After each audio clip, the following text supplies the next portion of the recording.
Écoutez, merci à tous d'être présents pour ce webinaire un peu particulier. Vous allez comprendre, on est un peu sorti des cases de ce qu'on fait d'habitude. Donc, vous êtes bien sur le webinaire de Ondustry.org, qui est le premier réseau social des industriels. Donc, ça a été créé pour permettre d'échanger, de networker directement sur les sujets du quotidien et de transformation digitale vers l'industrie du futur. Vous trouverez sur la plateforme Ondustry.org vos pairs, des actualités sur le sujet de l'industrie, des formations gratuites et surtout des webinaires avec des patrons de l'industrie, comme ce jour où on va recevoir Clément. Je suis, moi, Jean-Philippe Laurent-Kerr, en charge de cette belle communauté avec Ashok et Victoria, que vous voyez dans le chat. On reçoit pour notre 11e webinaire, et oui déjà, un invité un petit peu particulier. En effet, en écoutant ce webinaire, on pourrait croire qu'on va assister à un documentaire animalier plutôt qu'une discussion sur l'industrie, car on va parler de baleines volantes, on va parler de loutres, entre autres choses. Et en plus, pour la première fois, je reçois un invité qui n'a pas de produits, pas d'usine pour les fabriquer. Et bref, j'ai l'honneur et la chance de recevoir Clément Barthes, qui est directeur industriel de Flying Wells. Et bonjour Clément, comment vas-tu? Bonjour, très bien, merci de me recevoir. Écoute, déjà, c'est moi qui te remercie parce que je sais que tu sors d'un très gros rhume ou d'une belle grippe. Donc, merci beaucoup de l'effort. Est-ce que tu as aimé l'introduction qu'on vient de faire là, où on va parler de Très toi de bien, façon un peu différente? Non, de toute façon, on parle souvent de nous de manière un peu différente parce que bon, on est différents, donc mais c'est une première. Merci pour l'angle de présentation. Ouais, donc on va passer un petit moment ensemble. On va aborder plusieurs sujets. Déjà, on va parler de toi parce que tu es une personne. Alors, je le dis à tout le monde, on se connaît dans la vie privée et tu es une personne qui est extrêmement intéressante, pas que professionnellement, mais on va essayer de se concentrer d'abord sur ton parcours professionnel. Ensuite, on va évidemment parler de Flying Wells parce que je pense qu'il y a plein de curieux qui vont en savoir Avec le point plus. du jeudi, il n'y a pas de problème. Si on reste Oui, dedans, alors en revanche, il faut se mettre en mute. On va parler aussi de création de produits dont les machines pour les fabriquer n'existent pas encore. On va parler de Greenfield. Mais d'abord, ma première question, elle va te concerner toi. Peux-tu me dire un peu qui tu es, d'où tu viens et tes responsabilités actuelles? Oui, alors je suis ingénieur. Alors ingénieur à l'origine attiré par les sciences, on va dire du volant, quoi, hein. L'aérodynamique, c'est un peu ça qui m'a amené naturellement vers le monde de l'aéronautique, l'aérodynamique, la mécanique.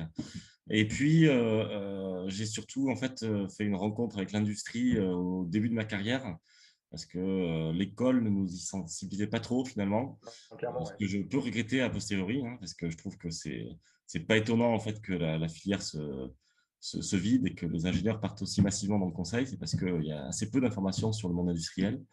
Donc une rencontre avec l'industrie dans le groupe Safran, et j'ai quitté avec grand plaisir la partie R&D, en fait, que je n'ai même pas attaqué finalement, pour partir directement dans la direction industrielle en qualité, supply chain, production. Bon, j'ai navigué dans les groupes assez classiques, hein, Safran, un passage chez Airbus, puis chez Zodiac Aerospace avant de rejoindre Flyingways. D'accord. Et alors, c'est vrai que bon, j'ai regardé ton LinkedIn, évidemment. Tu avais une trajectoire de carrière assez brillante. Ça a évolué toujours vers le haut, ça a évolué bien.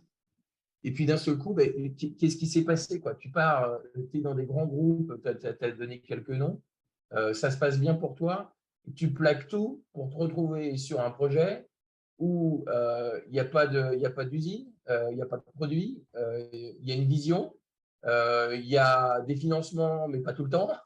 Euh, Qu'est-ce qui t'a pris? Je pense que, en fait, c'était un peu dans la continuité de ce que j'avais cherché parce que en passant notamment de Airbus à Zodiac Aerospace, j'entrais dans un grand groupe, encore une fois, mais plutôt un conglomérat de PME, hein. Zodiac, c'est vraiment des PME qui ont été rachetées au fil du temps. C'était ce que je cherchais, hein, déjà, de pouvoir évoluer dans un environnement plus opérationnel, plus flexible. Donc, il y avait quand même déjà cette recherche-là dans ma carrière. La rencontre avec Flying Ways, bon, c'est une rencontre fortuite, hein, j'ai eu beaucoup de chance et en fait, ça réunissait tout ce que je cherchais depuis le début, c'est-à-dire un projet industriel dans le monde aéronautique que j'affectionnais, avec quand même une composante environnementale très forte. C'était quand même une sensibilité que j'avais depuis le début de ma carrière, même si bon, j'étais passé par les groupes conventionnels, donc je n'ai pas eu de gros leviers jusque-là. Et surtout, un projet où il y avait tout à faire. Donc, moi, j'avais résumé en disant que ça serait le projet d'une vie, quoi. Et donc, je n'ai pas hésité longtemps. D'accord. Et alors, tu parles de projet d'une vie, tu parles, là, on parle clairement de start-up industrielle, hein, on va le découvrir, mais donc, clairement, ça doit satisfaire ta fibre entrepreneuriale, ou on pourra parler d'intrapreneurial.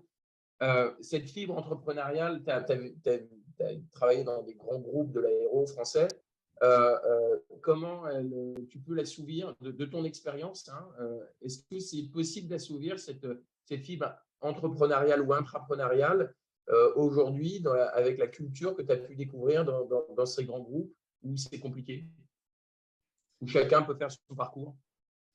Oui, au sein des grands groupes, hein, si je comprends bien ta question, moi Ouais. je pense que c'est tout à fait possible de vivre des expériences entrepreneuriales assez fortes. Hein. Parce que déjà, dans leur mode de fonctionnement, les grands groupes sont souvent décomposés en petites unités. Et Ouais. je me rappelle de chez Safran où les unités étaient relativement autonomes, donc on avait quand même un côté opérationnel au quotidien vraiment intéressant. Chez Zodiac encore plus fortement, où on avait vraiment une vision globale de la vie et des enjeux de l'entreprise, alors que j'étais également en production. Et tout simplement, en ayant la chance de participer, je pense, à des créations d'usines, à des nouveaux projets, moi, je pense qu'il y a plein d'opportunités dans les grands groupes d'avoir des vraies expériences où on a tout à bâtir. Bon, moi, je l'ai vécu au travers d'une start-up sur un projet encore plus stimulant parce qu'il y avait un peu l'inconnu qui est quand même aussi attirant d'une certaine manière, Bien finalement. sûr. Le fait de ne pas savoir où est-ce qu'on va devoir aller, du coup, de devoir se construire son environnement et construire son propre référentiel, c'est aussi quelque chose qui fait partie de la stimulation. Évidemment, des inquiétudes également qu'on peut avoir par moment. Mais en tout cas, dans une moindre mesure, mais quand même dans une mesure assez forte, on peut retrouver des expériences très intéressantes dans des grands groupes. Je suis persuadé. Oui. Alors, tu l'évoquais tout à l'heure, euh, la plupart de tes camarades d'école sont partis dans la banque, dans l'assurance ou même dans le conseil. J'en parlais hier avec Antoine Grémillet, je ne sais pas s'il est là ou pas, mais qui sort de la même école que toi et qui aussi fait une grosse carrière industrielle. Euh, quelles sont les rencontres qui, à un moment, t'ont permis de te dire bon, fuck le conseil et moi, ce qui m'éclate, c'est l'industrie et je veux faire mon métier d'ingénieur et pas seulement faire des calculs stochastiques ou boursiers où je m'amuserai moins et je veux produire, quoi. Au niveau des rencontres, qu'est-ce qui a été le déclencheur? Alors, c'est marrant parce qu'il y en a eu. Enfin, déjà, moi, je suis parti dans l'industrie parce qu'il il y avait certaines sciences qui m'intéressaient particulièrement. Et on va dire que c'est peut-être une chance, mais je n'ai pas trouvé à ce moment-là de poste de R&D, même si ça aurait été peut-être dans l'industrie aussi, mais qui correspondait vraiment aux sciences que j'affectionnais le plus. Donc, je me suis dit, allez, de toute façon, c'est le moment de s'ouvrir, c'est pas grave. Donc, c'est aussi la chance de ne pas toujours avoir ce qu'on veut. Je suis tombé sur une des DRH de Safran, une femme super, hyper dynamique. Puis voilà, c'est des gens avec qui on accroche déjà et on se dit, ben, on peut faire des rencontres fabuleuses ailleurs. Donc, ça m'a permis d'aller voir dans d'autres directions. Mais ce qui est sûr, c'est qu'au fil de ma carrière, la première grande rencontre que j'ai faite, c'est avec mon deuxième manager, Gerbexo, qui a été pour moi un modèle et qui est une personne très inspirante. Ouais. J'avais déjà développé ce goût pour l'industrie, mais je voyais aussi la qualité du management et puis l'épanouissement qu'on pouvait avoir dans une carrière industrielle. Donc, un homme avec déjà une grande vision, même si on était dans un grand groupe, il développait toujours sa propre vision. Ouais. Il entraînait vraiment les équipes. Et dans un environnement très standardisé, très en place, on était dans la plus vieille usine de Ouais. Snecma à l'époque, il avait toujours une volonté de vouloir changer les choses, de les transformer. Et c'est fabuleux parce que ces transformations, on les voit, on les fait, on les prépare. C'est quelque chose toujours de passionnant. J'imagine que tu répliques et tu réutilises ce que tu as pu voir en termes de bonnes recettes de management aujourd'hui chez Flying Wells. Enfin, j'imagine que tu essayes de le faire, quoi. Ouais, tout à fait. Là. Enfin, moi, c'est ce côté d'essayer de toujours se projeter sur un cap. Je l'ai toujours conservé dans tous les postes. Hein. Là où je suis arrivé, j'essaie toujours de voir quelle serait la direction idéale à prendre sous 2-3 ans au moins. Et Ouais. puis, il y a un autre niveau auquel il transposait on va dire ces méthodes, c'est sur le management, c'est-à-dire qu'essayer systématiquement de travailler sur le parcours des gens. Donc, de les entraîner, de les projeter dans la durée, de leur proposer des parcours complémentaires en termes d'acquisition de compétences, de connaissances de métier. Et ça, je trouve ça très intéressant. C'est quelque chose que j'essaie le plus T'ouvres des possible de portes, développer avec mes équipes. tu montres essaies de montrer le champ des possibles, quoi. Oui, exactement. Ouais, c'est clair. On va parler un peu de la grosse bête qui est derrière toi, de Flying Well. Est-ce que tu vas, avant que je rentre dans un peu plus de questions, et j'invite aussi la communauté à poser des questions dans le chat, hein, surtout n'hésitez pas pour communiquer avec Clément. Est-ce que tu peux nous parler un peu de Flying Well, ce que c'est, ce que vous allez faire et comment vous allez le faire? Oui, bien sûr. Flying Way, c'est une entreprise qui a maintenant 10 ans, en fait, hein, qui s'est lancée en 2012. Bon, la première levée de fonds s'est faite en 2017. Donc, on va dire que le projet s'est réellement lancé il y a 5 ans. Et donc, en fait, c'est une entreprise qui porte un grand projet aéronautique, dirigeable pour le transport de charges lourdes. Elle souhaite le développer, le produire et puis l'opérer pour le compte des utilisateurs finaux, parce que c'est un produit très particulier. Alors, la question, c'est pourquoi ce dirigeable, pourquoi cette solution?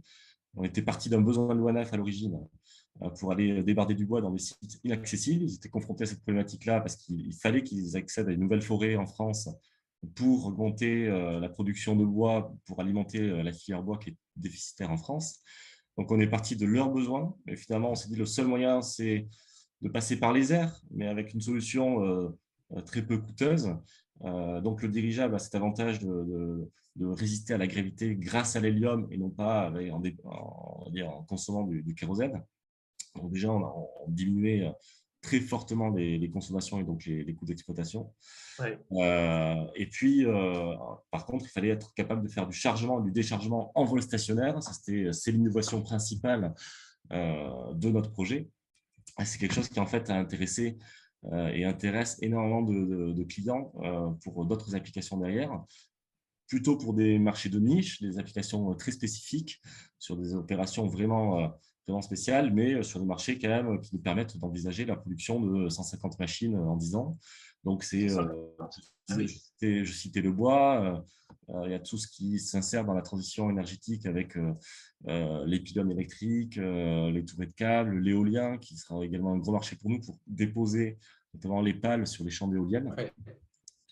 Et puis après, il y a d'autres applications comme celle qui est derrière moi, je crois que c'est Flying Care, donc c'est des hôpitaux mobiles. Donc en fait, on souhaite désenclaver certaines populations qui sont déjà installées et implantées dans les territoires, mais très reculés, avec très peu d'infrastructures et qui, malgré tout, ont des besoins à un moment donné en équipement, en construction. Et avec ce dirigeable, on serait capable de leur amener jusqu'à 60 tonnes à chaque fois. Donc, on peut amener du matériel tout simplement, et puis on peut amener ce qu'on voit, c'est-à-dire cet hôpital mobile avec des équipements médicaux de dernier cri qu'on met à disposition pendant 15 jours, qui leur permet d'avoir, en plus du médecin qui peut passer par là, du matériel vraiment de pointe.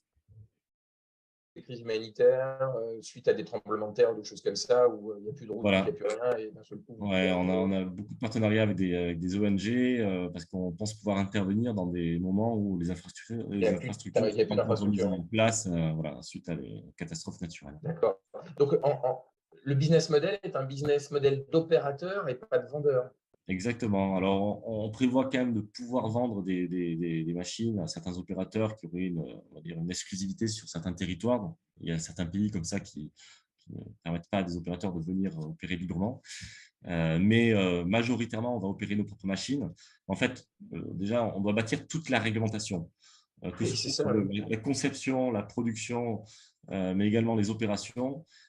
C'est un nouveau référentiel que l'on bâtit avec l'EASA, l'Agence européenne aéronautique, pour avoir un cadre réglementaire adapté en fait, à notre produit qui est spécifique. On ne va pas le certifier comme un avion commercial qui transporte 200 passagers, ni comme un petit coucou pour faire du tourisme. Donc, on a essayé de trouver un cadre réglementaire intermédiaire.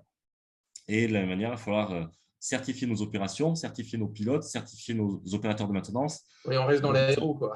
Voilà, on s'est dit qu'il fallait mieux être le premier opérateur capable de faire ça pour maîtriser notre chaîne. Et puis, on verra dans le temps si la vente d'appareils se développe. Alors, je ne sais pas si tu as une vision là-dessus, mais si moi, demain, je veux acheter, enfin demain, dans quelques mois, je veux acheter une Flying Whale, c'est un ordre de prix, ça coûte combien un Mais ce joli qu'on ballon comme vise, ça? c'est 25 à 30 millions. Quoi. Hein, 25 à 30 millions la bestiole. l'appareil. Ouais. En fait, on porte jusqu'à 60 tonnes. Donc, je ne l'ai pas tout décrit, mais c'est quand même un appareil de très grande envergure, 200 mètres de long et 50 mètres de diamètre. Donc, les dimensions sont colossales. Alors, beaucoup d'air et d'hélium à l'intérieur. Hein. Il n'y a pas beaucoup de matière. Il fait 100 tonnes à peu près à vide. Ouais. Mais voilà, donc c'est quand même un produit aéronautique moins complexe qu'un avion, mais de grande dimension. D'accord. Vous allez, alors j'imagine que, enfin, ou pas d'ailleurs, ça va être opéré par des pilotes ou à terme, vous allez faire Oui, alors, des flying wells oui, autonomes. pour l'instant, on travaille sur du pilotage conventionnel, on va dire, parce que en fait, nous reconcevons des appareils qui ont disparu en fait, depuis 80 ans. Donc, Ouais. concrètement, c'est un dirigeable à structure rigide. Le dernier qui a existé, c'était dans les années 30. Donc, Oui, en voilà. 37, c'est mal fini. Ouais. Voilà, exactement, pour des raisons qu'on va éviter, évidemment, parce que la conception est très différente aujourd'hui de ce point de vue-là. Mais en tout cas, on va redécouvrir notamment les boîtes commandes. Et donc, pour l'instant, on va mettre un pilote aux commandes de cet appareil, un pilote aux commandes du chargement et du déchargement. Oui. On a d'ores et déjà des projets d'innovation sur de l'intelligence artificielle pour, dans le temps, améliorer ces boîtes commandes et puis aider le pilote, voire se suiter à lui dans certaines phases. Mais tout ça sera progressif parce que, encore une fois, on repart de quasi zéro. Ouais. Et puis, il va falloir les former aussi, les pilotes, parce que ceux Oui. qui pilotaient en 1937, ils sont Bon, il y a quelques pilotes de dirigeables encore qui existent, mais bon, c'est des pilotes qui ont opéré sur ce qu'on appelle des blimps de dimension inférieure, donc des ballons gonflés, ouais. de dimension inférieure. Donc, bon, C'est les Goodyear, les ballons Goodyear qu'on voyait ouais. à une époque. Mais du coup, tu as évoqué un peu ce qui s'était passé en 1937. On a tous l'image de l'incendie de Hindenburg arrivant aux États-Unis. En termes de sécurité, comment vous avez… parce que j'imagine que ça doit être une obsession pour vous parce qu'on est dans l'aéro, mais comment vous gérez? Qu'est-ce que vous allez mettre en place pour s'assurer que, premièrement, ça vole, deuxièmement, ça ne tombe pas et que ça ne prenne pas feu, etc., etc. Alors, ça a été une préoccupation forte dès le début, c'est-à-dire dès le lancement du projet, avant de dire qu'on allait réellement le lancer, avant de créer Flying Ways. Sébastien Bougon qui a lancé le projet a vérifié auprès de l'équipe de l'ONERA quels étaient vraiment les points d'attention, les caractéristiques attendues. Très clairement, ce qui a été regardé dès le début, c'est les cas d'accidentologie de l'époque, mais également des petits dirigeables depuis, hein, parce qu'il y a eu d'autres, comme dans l'aéronautique, il y a un suivi de tous les accidents, donc on a quand même une base de données très, très intéressante. Et donc, on a essayé de tirer vraiment les points clés pour donner les grandes caractéristiques. Donc, on s'est dit, on part à l'hélium pour éviter tout risque d'embrasement comme on peut voir sur ces images qui ont marqué tout le monde des années 30, où les dirigeables volaient à l'hydrogène. On est resté à l'hélium, ce qui est un gaz inerte, et même anoxique, donc on va dire qu'il n'y a aucun risque d'inflammation. Pollution, etc. Exactement. Après, on a des caractéristiques du dirigeable. Le dirigeable rigide, il a une forme qui est bien figée, qui est donnée par sa structure en composite, qui permet de fixer plusieurs points de propulsion à différents endroits, qui lui donne une bonne manœuvrabilité et qui fait aussi que s'il n'y a jamais des fuites d'hélium, il garde sa forme, il reste manœuvrable. D'accord. Les cellules d'hélium, elles ne sont pas sous pression, donc il ne va pas s'expulser de manière plus rapide. elles sont à la pression atmosphérique, elles sont compartimentées, c'est-à-dire qu'on ne va pas Oui, perdre oui, oui. 3 cellules d'un coup. Donc, on a mis un certain nombre de sécurité de ce point de vue-là. Et en fait, on a aussi regardé la question de sécurité au sol parce que finalement, le dirigeable, son point, sa vulnérabilité, c'est par rapport aux conditions météorologiques, ça on le sait tous. Et alors, certes, en l'air, mais on peut éviter, on va dire, les phases de vol par des conditions météo défavorables, mais également au sol. Et donc, on a pris le parti de l'abriter systématiquement. Et dans le business model, on a un hangar par dirigeable pour assurer une sécurité maximale dans le temps et éviter les cas de désamarrage qu'on a pu constater dans l'accidentologie au sol. Après, de toute façon, une fois qu'on a posé ces grandes briques, on est dans un processus de certification qui nécessite qu'on fasse des études de ce qu'on appelle le safety, d'analyse de risque, où on regarde les cas, on va dire, le cas de risque du dirigeable dans ses opérations, et puis les différents cas de défaillance de ces différents systèmes.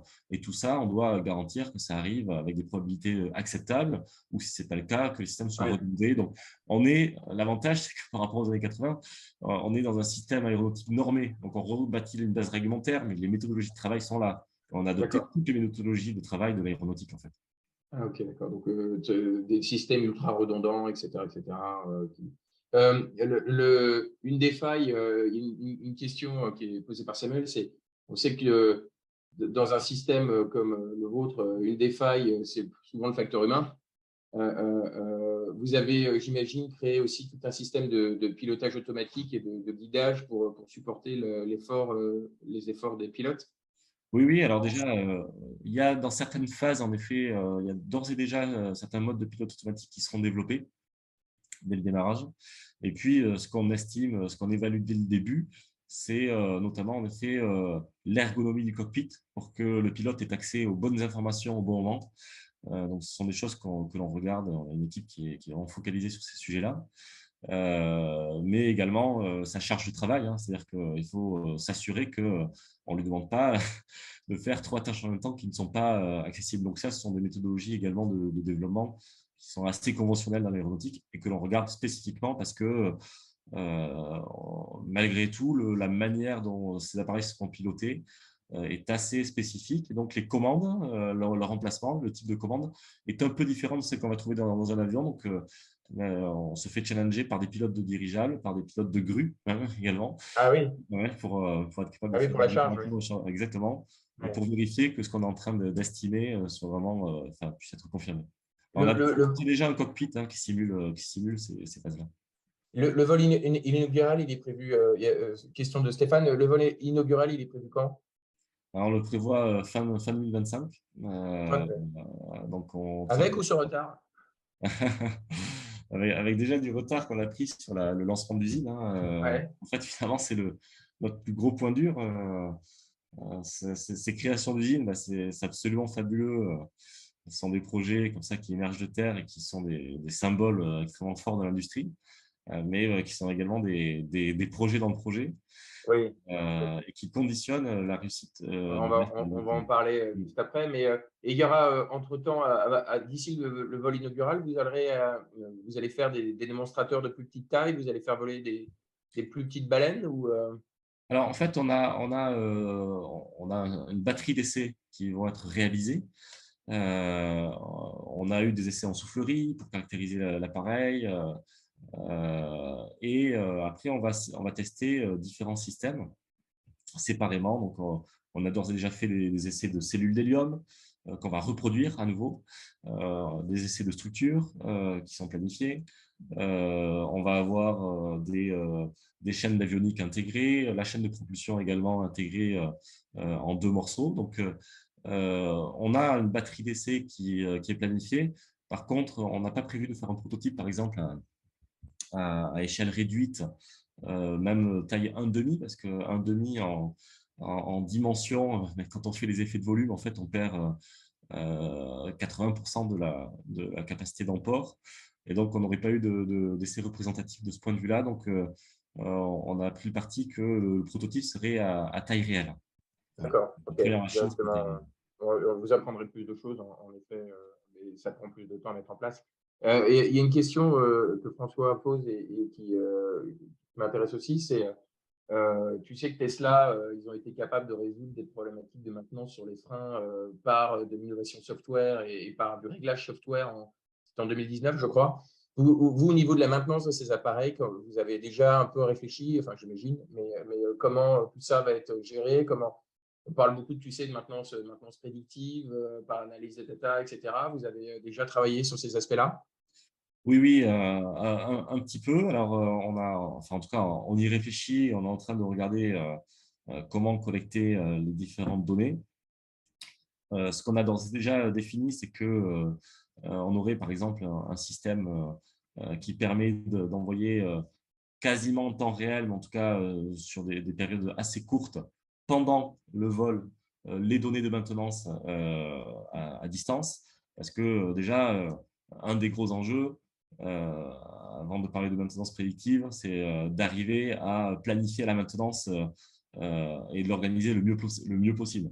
Donc, déjà, avoir accès à la donnée avant que l'appareil revienne, c'est déjà un énorme gain. Donc ça on y travaille. Ensuite, on a de toute façon un enjeu de récolte de données sur l'ensemble de la chaîne, que ce soit la conception, la production, la maintenance. Donc, on travaille à la mise en place de systèmes d'information qui nous permettent d'avoir quand même une forme de continuité assez forte sur tout ça. Et ça, c'est un des gros enjeux qu'on a. On a la chance de partir d'une feuille blanche, donc on est en train de structurer un peu notre… Ouais, on va rentrer dans les détails de ça après parce que c'est hyper intéressant. Il y a plein de questions d'ailleurs qui tournent autour des outils de production informatique et autres qui vont tourner autour de l'usine. Juste si on finit sur la baleine, excuse-moi, j'appelle ça la baleine, mais je trouve ça tellement mignon, j'adore. Est-ce que, en termes d'impact carbone aujourd'hui, qu'est-ce que vous allez faire gagner par rapport à, je ne sais pas combien il faut de camions pour transporter 60 tonnes. Oui, alors, en Vous avez fait, déjà un peu calculé tout ça? oui, oui, bien sûr. Alors, on avait lancé une analyse de cycle de vie déjà il y a 2-3 ans. Donc, c'est quelque chose qu'on a souhaité faire dès le début parce qu'on avait fait des premières estimations à grosse maille pour se comparer un peu à l'hélicoptère à l'origine. On sait Ouais. que par rapport à un appareil volant à tonnage équivalent, on va économiser entre 10 et 50 fois ce qu'un hélicoptère Ah, vache. voilà, peut consommer. Donc, par rapport à un appareil volant, il n'y a pas photo. Non, c'est clair. Ouais. Par rapport à un camion, on est rarement plus compétitif parce que le camion reste sur terre. Donc, une fois qu'il a ses infrastructures, c'est quand même un véhicule assez efficient. Par contre, si D'accord. on peut commencer à rajouter des infrastructures, là, ça commence à se discuter. Ça dépend des cas de figure, mais ça peut devenir vraiment intéressant s'il faut construire des routes ou autres. Donc, si on va sur des endroits vraiment inaccessibles. D'accord. Bon. Mais on va dire que le camion, on est rarement gagnant d'un point de vue environnemental. Alors, par contre, on s'est comparé récemment à un mode de déplacement moins conventionnel parce qu'on a des applications en Guyane pour desservir une ville qui est assez inaccessible, qui s'appelle Maripasoula, où Ouais. donc, nous, on pouvait faire un vol depuis Cayenne en 3 heures, là où aujourd'hui, ils font un trajet de 3 jours en camion En plus pirogue. pirogue. Oui, c'est En ça. Ouais. l'occurrence, on est vraiment quasiment 2 fois moins Ah consommateur oui. qu'une pirogue. Donc, ça dépend vraiment des cas de figure. L'intérêt de la machine, c'est qu'elle a des applications assez spécifiques sur les marchés de niche. Donc, finalement, on va se comparer à des cas qui sont assez atypiques. Ouais. Et on voit surtout ça comme étant capable d'accompagner une croissance avec un impact bien moindre quoi, que des transports Et, conventionnels. et quels sont les deux, trois gros défis qui vous restent encore à relever là, à ce stade du projet? Oui, alors à ce stade du projet, bon, déjà, il faut qu'on finisse notre développement technique, même si globalement, on est en bonne voie. On a passé quand même plusieurs jalons de développement formels selon les normes de l'aéronautique, mais bon, il faut arriver au bout. On a une grosse innovation sur la machine qui est la propulsion hybride. Ça va être la plus grosse propulsion hybride au monde, donc il va falloir quand même réussir à la certifier et la mettre en place, mais on est accompagné de très gros partenaires. Il y a cet enjeu de certification qui est très fort. Hein. Je veux dire, on travaille main dans la main avec Avec les ASA, on est devenu applicable depuis 4 ans maintenant. Ils ont mis 17 experts en face de nous. Mais on sait qu'un processus de certification d'aéronautique, ça demande énormément d'énergie, de justification et autres. Et donc, c'est jamais gagné d'avance. Il va falloir accompagner le processus jusqu'au bout. Et puis, on a quand même cette usine il faut que je fasse sortir de terre avec la région Nouvelle-Aquitaine. Et en fait, il faut quand même avoir en tête que tout ça, ce sont des enjeux techniques un peu inédits parce qu'on va avoir un bâtiment de 70 mètres de haut. Donc, c'est tout à fait faisable techniquement, hein, du point de vue de la construction, ils savent faire ça. Mais malgré tout, c'est une innovation en tant que telle. Donc, il y a un gros défi autour de ça. Tu fais la transition parfaite puisque maintenant, on va un peu parler de comment on va construire ces jolis ballons. Parce qu'à ce jour, tu n'as pas d'usine, tu n'as pas de machine, tu n'as pas d'opérateur. Alors, une feuille qui est plus tout à fait blanche parce que ça fait un moment que vous travaillez dessus. Comment on s'y prend pour lancer un projet comme ça?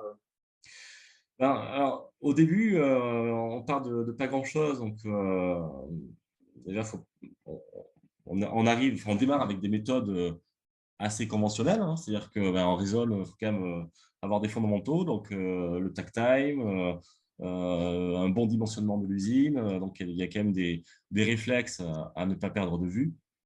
Et puis, par contre, il y a sur ça une composante de devoir penser différemment.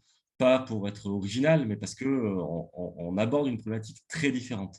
Un appareil de très grande dimension, avec des pièces très encombrantes qui font 15 mètres de long pour la plupart, assez légères. Hein, donc, on a aussi cet avantage-là. Heureusement, elles ne sont pas encombrante Et et lourde, grosse et lourde. voilà. Donc, mais du coup, il faut penser vraiment différemment. Il ne faut pas faire de copier-coller sur d'autres industries. Il faut s'en inspirer. On a fait beaucoup de benchmarks, mais il faut se donner le temps de réfléchir. Donc, on a réfléchi à une méthode d'assemblage qui est vraiment assez différente des autres. Et on pense que c'est la meilleure parce qu'on a un enjeu de ne pas envoyer les opérateurs travailler à 30, 40 mètres, 50 mètres de haut régulièrement. Ce n'est pas envisageable. Donc, on a réfléchi à une méthode qui leur permet de travailler à proximité du sol. Tout ça fait qu'on ne peut pas faire de copier-coller par rapport à ce qui existe. Et de la manière, sur les bâtiments, on s'est appuyé sur des cabinets d'architecture, hein, des bureaux d'études vraiment bien établis, mais on leur a donné le temps, on les a pris très, très en amont, on leur a donné le temps de réfléchir un peu à des solutions innovantes et spécifiques à notre projet. Il faut aller trouver les bons acteurs qui ont envie de réouvrir leur cahier, qui ont envie de revoir les choses, pas forcément de manière systématique et conventionnelle. Copier-coller de ce qu'ils ont déjà fait 10 fois. Exactement. Voilà, donc, il y a une dose d'innovation, une dose on va dire de nouvelles idées à établir. Après, une fois qu'on entre dans le vif du sujet, on déroule le projet et il faut arriver à le standardiser le plus possible et en tout cas standardiser nos manières de travailler, nos méthodes de travail. Alors, on peut les adapter par rapport à notre vie réelle et à nos enjeux, mais il faut quand même arriver à les rendre les plus lisibles possibles et les plus conventionnels pour fédérer quand même les différentes équipes, parce qu'il n'y a pas que Flying Ways, il y a Flying Ways, comme je le disais, beaucoup de partenaires industriels qui tournent autour, une quarantaine, consortium, c'est une quarantaine industrielle. Les ASA qui arrivent avec sa vision très conventionnelle, donc il ne faut pas qu'on les amène dans un monde trop irrationnel. Voilà, donc, tout ça se reformalise de manière plus conventionnelle dans le temps. Il y a une question de Stéphane qui plaît à mon passé d'ancien commissaire aux comptes.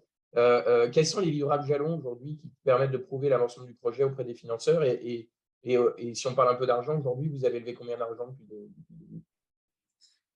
Alors, oui, les gros jalons que l'on passe, c'est des jalons de développement aéronautique. Donc, ils vont peut-être parler à certains, mais on a passé alors une CODR, ça c'est un jalon qu'on a créé, qui est un design conceptuel, puis une SRR qui est la validation de toutes les exigences, en tout cas au niveau de l'appareil et puis au niveau des systèmes principaux.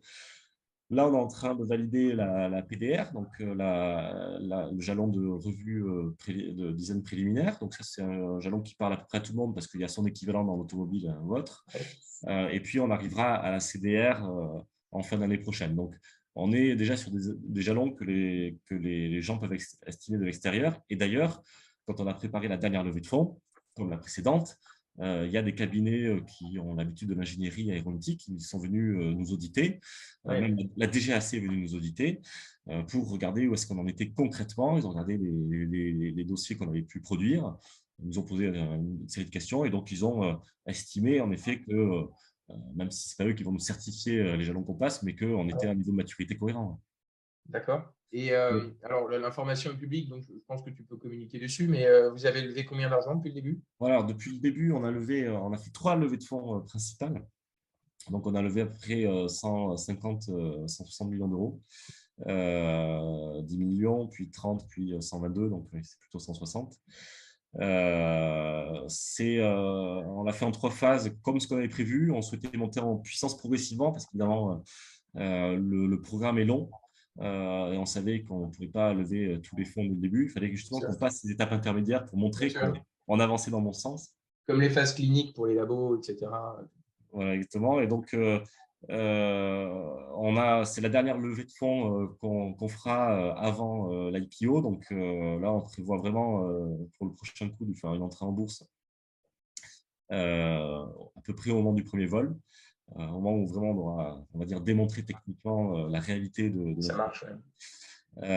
et après, ces levées de fonds, elles ont été un peu atypiques aussi. Et c'est là que on a la chance d'avoir un PDG qui est absolument visionnaire du début à la fin, c'est-à-dire sur la solution, sur la manière de monter le projet, sur les financements à aller chercher. Voilà, quand je disais que j'avais été marqué par mon deuxième manager, c'est pas pour rien que j'ai rejoint Sébastien Bougon parce que c'est une personne qui est absolument fascinante. Et il est allé chercher des actionnaires assez exceptionnels. Donc, au final, on a l'État québécois, l'État français, la province de Monaco, donc des acteurs publics majeurs, la région Nouvelle-Aquitaine, un gros actionnaire également, et puis de l'autre côté, des gros industriels, Bouygues, ADP, Air Liquide, vraiment qui soutiennent le projet, des fonds d'investissement ou des banques. Donc, on a quand même des actionnaires puissants. C'est strictement nécessaire, hein, vu l'ampleur du projet, vu on va dire la durée pour le rendre rentable. C'est quand même un projet de plusieurs années, on voit ça, et donc on ne peut pas s'adresser uniquement à des fonds d'investissement classiques qui sont habitués aux séries A, série B, série C, dans lesquels on ne rentre jamais en fait. D'accord. Et alors, j'ai pas mal teasé sur les réseaux sociaux, même au début de cette interview, où je parle de loutre. Tu peux nous parler de tes loutres? Oui, alors c'est la magie des autorisations en France. Alors, on s'aperçoit que c'est quand même de plus en plus le cas dans tous les pays développés, dans le monde, puisqu'on commence à se renseigner un petit peu sur la mise en place de l'usine au Québec, qui sera identique à la française, et on voit qu'on a à peu près les mêmes contraintes. Mais on a des normes qui protègent extrêmement bien en fait, l'impact environnemental des nouveaux projets. C'est vraiment une très bonne chose. On découvre, même quand on est industriel, on découvre en effet le monde de la faune, de la flore auquel on va se confronter et que l'on va impacter par notre projet, parce qu'il y a un impact réel de ce point de vue-là. Évidemment, maintenant, on arrive à mettre en balance nous, le gain qu'on pense apporter par notre projet avec l'impact qu'on a sur la création de l'usine. Bien sûr. Et donc, c'est extrêmement vertueux dans le sens où ça nous pousse dans nos retranchements sur la minimisation de l'impact qu'aura notre essai. Et ça, de ce point de vue-là, franchement, on a vraiment réfléchi à notre aire d'envol, quel serait son impact pour, par exemple, minimiser l'imperméabilisation des sols, dans les endroits où on pourrait laisser la végétation prendre des zones humides aussi, là où il fallait qu'on impacte les zones humides, mais là où on pouvait les laisser. Donc, de ce point de vue-là, on a vraiment, ça nous pousse à réfléchir de la manière la plus optimisée possible d'un point de vue environnemental. Après, de l'autre côté, on découvre aussi la magie des administrations françaises où on fait ces optimisations à fond, et puis dans le même service, il y a quelqu'un qui arrive sur les risques naturels et qui dit de toute façon, il faut défricher 50 mètres de plus parce que je pense que c'est mieux. Et donc, tous les efforts qu'on a pu faire pour préserver certaines espèces, a priori, on va devoir l'impacter quand même. Donc, bon, il y a un côté très vertueux, il y a un côté un peu difficile à avaler par moment, surtout sur l'angle du délai de ces traitements-là. Et là, très clairement, on a un gros enjeu en France, même par rapport aux autres pays de l'Europe, hein, à réduire nos délais d'autorisation, parce que c'est trop long. C'est trop long pour les industriels. Combien de temps t'as mis là pour avoir ton permis de construire? On aura mis, si je compte le délai pur d'autorisation, on aura mis entre 2 et 3 ans C'est énorme. pour obtenir des autorisations. Parce que les choses sont très séquencées en France, là où elles sont un peu plus parallélisées dans les autres pays européens. Donc, il faut absolument qu'on arrive à prendre ces bonnes pratiques. Il y a un rapport qui a été produit à ce sujet-là, un rapport de Guillot, j'ai un petit doute sur le nom, qui explique extrêmement bien ces choses-là, où on peut plus paralléliser les enquêtes publiques avec les analyses environnementales. Il faut le faire. Je pense qu'il faut vraiment qu'on se prenne en main de ce point de vue-là, c'est-à-dire ne pas baisser en qualité, mais par contre, optimiser le processus. Peut-être qu'OPO, avec qui vous travaillez, pourra faire des bons conseils là-dessus. Ouais, Grégory Richat vient de sortir un livre sur la circularité industrielle. Oui, c'est un grand spécialiste du sujet, en effet. Mais il y a beaucoup de choses à faire d'un point de vue administratif, je suis d'accord avec toi. Et puis Oui. on est en train, alors je sors un petit peu des autorisations, mais en fait, on a un modèle assez, qui peut paraître conventionnel, mais en fait, qu'on met en œuvre de manière assez innovante. C'est le partenariat qu'on a avec la région Nouvelle-Aquitaine, parce que depuis le début, nous, on a dit, on lève des fonds pour développer notre programme aéronautique. Et on focalise nos fonds là-dessus. Le but, c'est que des partenaires s'occupent des infrastructures, dont on puisse bénéficier en tant que locataire, in fine. Et pour ça, on a monté un partenariat avec la région de Nouvelle-Aquitaine. Et là, on se heurte à des difficultés spécifiques une nouvelle fois à la France, parce que d'autres pays européens le font différemment. Donc, ce n'est pas Bruxelles qui nous met le bâton dans les roues, c'est nous-mêmes qui nous créons nos propres obstacles, où les compétences sont extrêmement distribuées entre l'État, les régions, les comités de communes. Et en fait, bâtir un montage où on respecte les compétences des uns et des autres, à savoir la communauté de communes qui a vraiment la compétence d'aménagement, de construction, et la région qui a plutôt une compétence d'aide au développement économique, sur un projet d'infrastructure, c'est extrêmement complexe. Donc, on y a travaillé, ça nous a pris beaucoup de temps, mais ça nous a fait aussi perdre du temps pour avancer dans le processus immobilier. J'imagine. Mais tout à l'heure, tu parlais des innovations que vous aviez mis en place sur le processus de fabrication. J'imagine qu'il a aussi fallu fabriquer vos propres machines.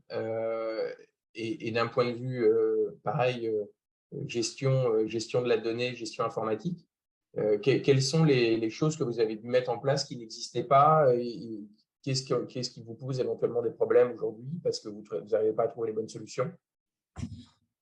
Alors déjà, c'est vrai que la gestion de la donnée, ça a été une préoccupation très tôt, hein, dans le développement, parce que par définition, on ne fait que produire de la donnée, contrairement à d'autres industriels qui font et du produit et de la donnée. Là, dès le début, on s'est posé la question de savoir comment améliorer à terme l'interface développement-production. Ça, c'est une interface qui fonctionne assez mal dans la plupart des grands groupes parce que chacun a développé au fil du temps ses propres outils et autres, et après, on passe notre temps à essayer de les interconnecter. Oui. Là où on partait de la feuille blanche, donc on a pu réfléchir à ça dès le début et réfléchir à une solution qui soit la plus intégrée possible. Bon, en l'occurrence, on est parti, vu la complexité du produit, on est quand même parti sur la 3D expérience de notre système parce qu'il n'y avait pas d'autres suites qui offraient vraiment un niveau de qualité qu'on attendait et puis une continuité aussi forte. Donc, c'est un très beau produit, donc il y a un certain niveau de complexité, mais au moins qui permet d'assurer cette continuité. Mais d'ores et déjà, on réfléchit un peu à l'intégration de nos différents systèmes. Et la prochaine grosse brique, ça va être l'ERP, sur lequel on va devoir travailler. Mais tout de suite, on réfléchit à l'interconnexion entre cette ERP et la 3D expérience, et avec les différentes applications satellites qui vont tourner autour pour avoir, in fine, c'est ça le but, une continuité numérique et donc une continuité de la donnée la plus forte possible. Donc, il y a un travail d'architecture qui est à faire. Alors, c'est un avantage de partir de la feuille blanche parce qu'on n'a a priori aucune contrainte. Par contre, on s'aperçoit que ce n'est pas évident de trouver des références, enfin, de benchmarker des choses qui existent un peu similaires. Et finalement, les différents conseils qu'on a essayé d'aller chercher à droite à gauche n'ont pas ces réflexes non plus. C'est-à-dire qu'on est souvent face à des personnes qui sont tout à fait capables de conseiller les entreprises, qui ont déjà leur processus en place et qui vont arriver à améliorer. Mais bâtir le processus idéal et même nous dire, bah, écoutez, franchement, essayez de vous caler là-dessus, c'est comme ça que ça marchera le mieux. Finalement, on n'arrive pas à avoir ce conseil, donc on a aussi besoin de bâtir notre propre vision. On a fait le même constat, c'est même pour ça qu'on a créé Bonk, ce qui est le premier ERP de production no-code. C'est-à-dire c'est le ERP qui s'adapte au processus, c'est pas le processus qui s'adapte à l'ERP, mais je vais arrêter tout de suite ma page de pub. Et je te mettrai en relation avec eux, je pense que vous avez des choses à vous raconter. On a parlé des machines, on a parlé des usines, on a parlé des loutres, on n'a pas encore parlé des hommes. Là, aujourd'hui, vous êtes combien? Depuis combien de temps? Et vous allez finir à combien d'ici le vol inaugural? Alors, j'ai rejoint l'entreprise en 2017, on était 20, là on est 120 maintenant. Ouais. On va monter à presque 200 normalement assez prochainement, uniquement en phase de développement. Au premier vol, on va encore ajouter une centaine de personnes pour initier la ligne d'assemblage. Voilà, donc on sera à peu près 300 au premier vol, mais en fait à terme, c'est une entreprise qui fera 600 personnes à peu près sur le volet industriel et réparties sur les 3 continents, puisqu'on souhaite s'implanter en Europe, près de Bordeaux, et puis au Québec, et également en Asie. On cherche un pays partenaire en Asie à ce stade. Et l'opérateur, en fait, sera l'entreprise la plus grosse, parce qu'il y aura près de 3000 personnes dans le monde, en fait, pour être capable d'opérer les 150 machines. Ah oui, d'accord. Ouais. C'est 20 personnes par machine. Il faut 20 personnes pour opérer une machine, quoi, en gros. Exactement, l'équivalent. Ouais. Tu as vu, j'ai fait des maths aussi. Mais du coup, là, dans la phase où vous en êtes, tu recrutes beaucoup d'ingénieurs, plus ou moins jeunes, peu importe. Tu parlais tout à l'heure de vision. Aujourd'hui, tu n'as qu'une vision à vendre. Comment tu tiens un jeune ingénieur sur un projet de 10 ans? Ouais, non, pendant 10 ans, il ne va rien voir, il ne va rien produire, il va beaucoup travailler. Comment tu tiens ces personnes? Oui, alors c'est un vrai enjeu, hein, et très clairement, c'est une difficulté qu'on a, hein, pour être tout à fait honnête, qu'on n'a pas réellement réussi à résoudre. C'est-à-dire qu'il y a un très fort engouement pour le projet, et très clairement, on a des gens motivés, on va dire à 80% des personnes qui nous rejoignent, et ils nous rejoignent pour le projet en question, pas pour prendre un job ou quoi que ce soit. Donc, une grande motivation pour rejoindre et pour participer à ce projet-là. On a en fait vécu un premier cycle, hein, puisque on a fait une grosse vague de recrutement il y a 4 ans. Et là, on voit qu'en effet, certains jeunes ingénieurs ont envie de voir un petit peu autre chose dans leur métier. Donc, on y travaille au maximum, hein. C'est-à-dire que depuis quelques temps, on regarde déjà comment on peut les faire évoluer maintenant. Là, on a une nouvelle vague d'embauche, donc c'est un bon moment pour aussi organiser des nouvelles rotations et permettre à des personnes de l'entreprise de découvrir autre chose. C'est vrai qu'on a eu des départs, tout simplement, hein, parce qu'on n'arrivait pas, pour certaines personnes, à offrir quelque chose qui les satisfasse. Donc, on y travaille en termes d'évolution de carrière. On travaille également on va essayer de leur expliquer quels seront les métiers de demain. Ça permet aussi aux personnes de se projeter, notamment aux jeunes ingénieurs qui n'ont pas forcément de vision des métiers de l'industrie. Bien sûr. Il y a quand même, je trouve aussi, quelque chose qu'on peut offrir à ces ingénieurs qui est une forte stimulation intellectuelle. Ce n'est pas toujours le cas. De l'industrie, quelquefois, on leur fait faire des choses très standardisées, très appliquées dans un cadre extrêmement figé. Là, ici, il y a quand même à chaque fois des choses à inventer, ou en tout cas des problèmes à résoudre qu'on n'a pas vu ailleurs. Donc, en termes de stimulation intellectuelle, on a quand même quelque chose à offrir assez fort. Évidemment, il y a le sens du projet qu'on essaie quand même de rappeler. Magnifique, c'est une belle vision. L'hôpital mobile, c'est une application qui est sortie l'an dernier, et on a comme ça des applications qui sortent au fil de l'eau et qui redonnent toujours du sens à ce projet-là. Après, il y a des méthodes un peu plus conventionnelles comme les actions gratuites qu'on essaie Ouais, voilà, de développer parce qu'on souhaite intéresser nos ingés à la réussite du projet. bien sûr. Et puis après, moi, personnellement, ce que j'essaie de faire, c'est que au moins, c'est de gérer le stress. C'est-à-dire que j'essaie de ne pas trop en mettre parce qu'il faut que ça marche sur la durée. On sait très Oui, bien que oui, c'est un j'ai marathon, la c'est pas un sprint. pression. Voilà, exactement. Donc, voilà, j'ai une expérience de programme aéronautique qui était extrêmement managée par la pression parce qu'il n'y avait pas trop le choix, on va dire, ou alors c'était la méthode Laisse-moi du deviner, il y avait une manager. lettre et 3 chiffres. Mettre 3 chiffres. Bon, attends, Ouais.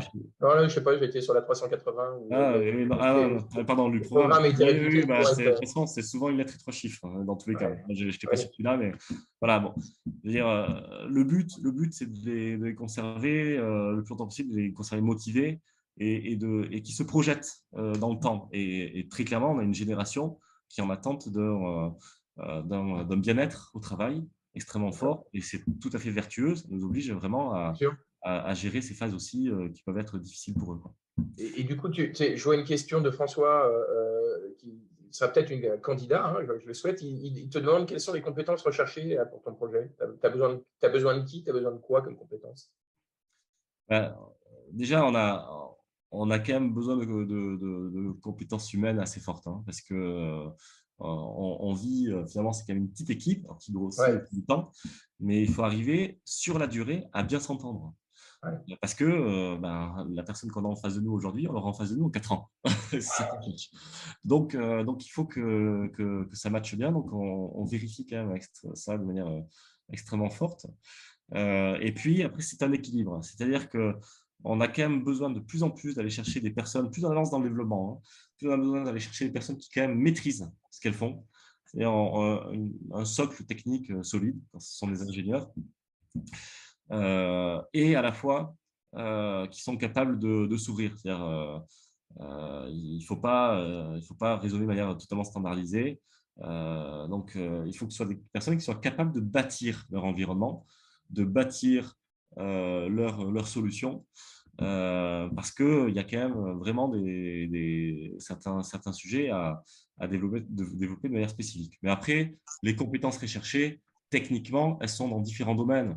On va en avoir dans du développement de systèmes mécaniques, dans des lois de commande, dans du manuf engineering, dans de la supply chain, parce que maintenant, on passe à une phase un peu plus aussi plus concrète de ce point de vue-là, où il faut qu'on imagine la manière de piloter nos partenaires dans le futur. Les opérations vont faire grossir également leurs équipes. Donc, enfin, voilà, on a des métiers assez divers où on recrute, on va dire, de manière assez équilibrée entre ces différentes compétences. et on va arriver au terme de ce webinaire. Et je te remercie évidemment de tout ce que tu nous as partagé. Mais on a commencé un peu par cette question, c'est comment toi, tu étais arrivé dans l'industrie. La question que j'ai à te poser, c'est qu'est-ce que tu aurais comme conseil ou comme argument à donner à un jeune ingénieur qui n'est pas forcément sensibilisé aujourd'hui à ces aspects, pourquoi il faut venir dans l'industrie. Qu'est-ce que tu lui dirais pour le décider à franchir le pas et à venir nous rejoindre?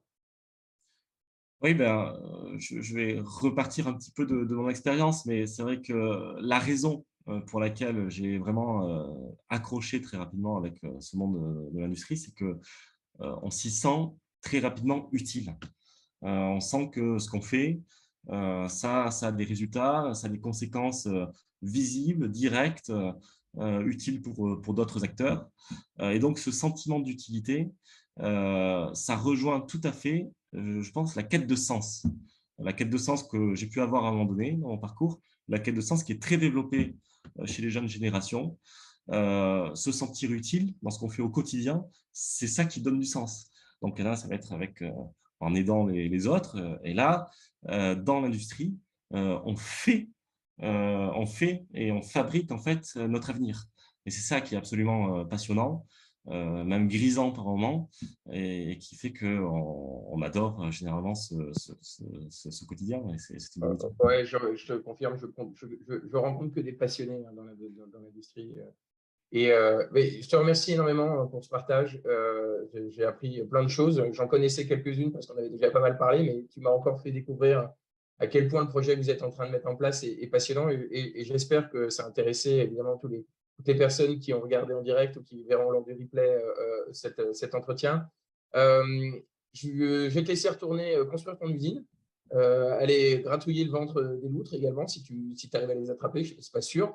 Mais et pendant ce temps-là, je vous rappelle que ce webinaire était un webinaire qui vous retrouverez sur la plateforme ondustry.org, où vous trouverez aussi des industriels comme Clément. Et d'ailleurs, j'attends ton inscription avec impatience. Et je pense que les gens seront ravis de t'y retrouver et de pouvoir échanger avec toi en direct. Je vous souhaite à tous une excellente journée, un excellent déjeuner pour ceux qui n'ont pas encore mangé. Et soigne-toi bien et on se reparle très très vite, Clément. Merci encore de ton temps. Merci, bonne journée. Au revoir. Et on va arrêter l'enregistrement. Si tu peux arrêter.